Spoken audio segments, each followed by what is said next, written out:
So in this lecture we will study about the complete working of half wave rectification. अभी तक हमने देखा था कि जो रेक्टिफिकेशन है ये बेसिकली एक ऐसा प्रोसेस है जिसमें हम अल्टरनेटिंग करंट को एसी को डीसी में मतलब डायरेक्ट करंट में कन्वर्ट करते हैं with the help of diodes जो कि पीएन जंक्शन कहलाते हैं. सो अब इनको कन्वर्ट करने के जो प्रोसेस हैं इनकी दो टाइप्स हैं. एक को बोलते हैं हाफ वेव रेक्टिफिकेशन और एक को बोलते हैं फुल वेव रेक्टिफिकेशन.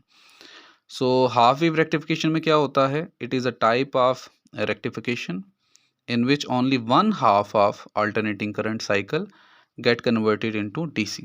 अपने नाम से जाहिर है कि हमारे पास इस केस में जो AC सिग्नल होगा, हमारे पास AC सिग्नल वेव की फॉर्म में होता है, क्रस्ट और ट्रफ की फॉर्म में होता है. उसमें सिर्फ आधा जो साइकिल है वो कन्वर्ट हो पाता है, जबकि आधा जो है वो वेस्टेज में जाएगा. सो हाफ वेव रेक्टिफिकेशन वो है, it is a type of rectification in which only one half of AC signal या AC cycle get converted into DC. अब इसके कंपोनेंट्स क्या होते हैं? हमारे पास एक सिंगल डायोड जो है वो अकेला एक हाफ वेव रेक्टिफिकेशन का प्रोसेस सर अंजाम दे सकता है. सो आप सर्किट डायग्राम में देख सकते हैं कि हमारे पास ये एक AC सिग्नल आ रहा है जो कि हम इनपुट में दे रहे हैं किसको? ये डायोड को, PN जंक्शन को. वर्टिकल लाइन जो है वो N साइड शो करती है और ये वाली लाइन जो है वो P साइड शो करती है. तो जब आप इसको इनपुट में देंगे AC सिग्नल को तो आउटपुट में हमारे पास ये जो ट्रफ वाली साइड है ये भी उसको चेंज कर देगा और सब यूनी डायरेक्शनल हो जाएंगी जितनी भी वेव्स होंगी. अब ये कैसे होता है? बड़ा सिंपल सारा प्रोसेस है कि जब हमारे पास अल्टरनेटिंग करंट का फर्स्ट हाफ साइकिल होगा, मतलब जब इसको पॉजिटिव मिल रहा है इस साइड को, ये P साइड है, P साइड को पॉजिटिव मिलेगा और वर्टिकल लाइन मतलब N साइड जो था वो नेगेटिव से अटैच था. तो ये कौन सा प्रोसेस होगा? ये कौन सी बाइसिंग होगी? ये फॉरवर्ड बाइसिंग हो जाएगी. फॉरवर्ड बाइसिंग क्या थी कि जब हमारा जो डायोड है उसके P साइड पे पॉजिटिव और N साइड पे नेगेटिव को अटैच कर दें. तो फर्स्ट हाफ साइकिल में क्या होता है कि हमारे टर्मिनल इस तरह से अटैच हैं कि यहाँ पे फॉरवर्ड बाइसिंग होती है. और आपको याद होगा कि फॉरवर्ड बाइसिंग में हमारे पास जो डिप्लीशन रीजन का साइज़ है वो बहुत कम हो जाता है और एक लार्ज अमाउंट ऑफ करंट जो है वो सर्किट में फ़्लो करती है क्योंकि फॉरवर्ड रेजिस्टेंस जो है वो बहुत कम होती है, जिसकी वजह से हमारे पास जो इनपुट पे पॉजिटिव आया तो हमारे पास आउटपुट पे भी पॉजिटिव मतलब अपसाइड मिल गया. बट जो ही अगला हाफ साइकिल आएगा मतलब नेगेटिव वाला, तो यहाँ पे नेगेटिव हो जाएगा जहाँ पहले पॉजिटिव था और नीचे जो है वो पॉजिटिव हो जाएगा. मतलब अब P साइड जो है वो नेगेटिव से और N साइड जो है वो पॉजिटिव से अटैच हो जाएगी. मतलब कि रिवर्स बाइसिंग होगी. और रिवर्स बाइसिंग में आप उसकी करेक्टरिस्टिक पढ़ चुके हैं कि इस केस में हमारे पास रिवर्स बाइसिंग जब होती है तो हमारे पास डिप्लीशन रीजन का साइज़ बहुत ज़्यादा बढ़ जाता है. डिप्लीशन रीजन का साइज़ बढ़ जाने की वजह से हमारे पास बहुत कम अमाउंट ऑफ करंट जो है वो सर्किट में फ़्लो कर पाती है जो कि ना होने के बराबर है. सो जिसकी वजह से हमें आउटपुट पे कुछ भी नहीं मिलता, सिर्फ पॉजिटिव वाली जो है वो साइकिल मिला था. इसी तरह जब अगला साइकिल स्टार्ट होगा अगेन पॉजिटिव आएगा तो ये फॉरवर्ड बाइसिंग हो जाएगी. फॉरवर्ड बाइसिंग में अगेन हमें अपवर्ड जो है वो सिग्नल DC में कन्वर्ट हुआ मिल जाएगा.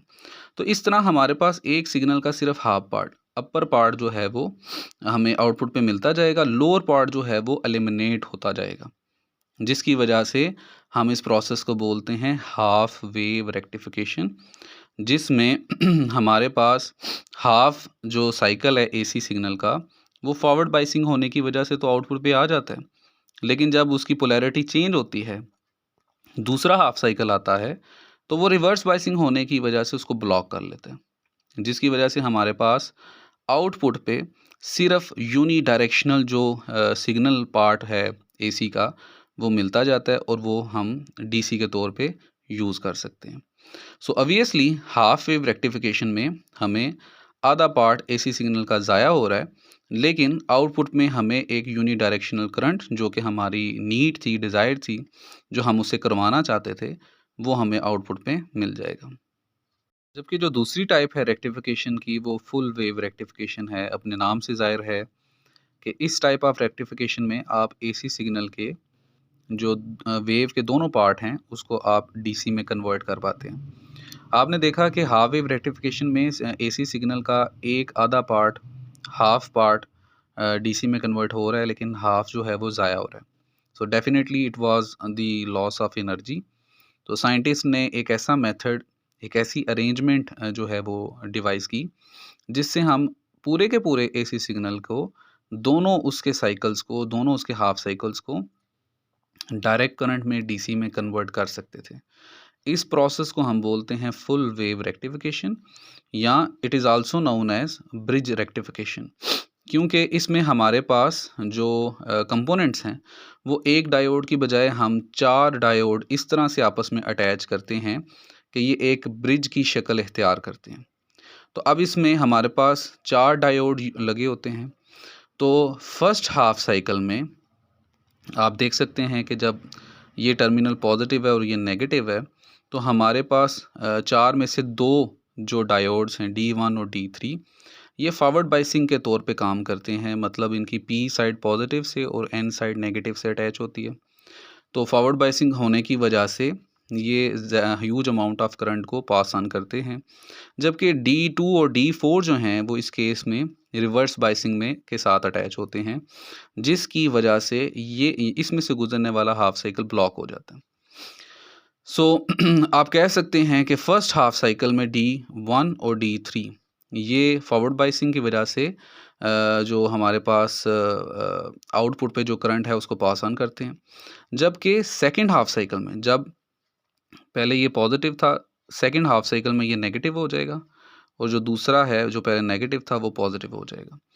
सो इसमें ये होगा कि अब D1 और D3 रिवर्स बाइसिंग में आएंगे और कंडक्ट नहीं करेंगे, जबकि D2 और D4 जो कि पहले रिवर्स बाइस्ड हो रहे थे, अब वो फॉरवर्ड बाइस होंगे और वो कंडक्ट करेंगे। तो आप एज अ होल ये कह सकते हैं कि फर्स्ट हाफ साइकिल में 4 में से 2 डायोड फॉरवर्ड बाइसिंग करते हैं और करंट को कंडक्ट करते हैं, जबकि 2 जो डायोड हैं वो रिवर्स बाइसिंग की वजह से रोक लेते हैं, उसको आगे पास ऑन नहीं करते। जबकि सेकंड हाफ साइकिल में अगेन 4 में से 2 अगेन फॉरवर्ड बाइसिंग करते हैं और 2 जो हैं वो रिवर्स बाइसिंग की वजह से करंट को ब्लॉक कर लेते हैं। तो इस तरह से पूरे का पूरा जो एसी सिग्नल है वो हाफ हाफ पार्ट में हमें फुल फॉर्म में in the form of direct current जो है वो आउटपुट में मिल जाता है, without the wastage of electricity.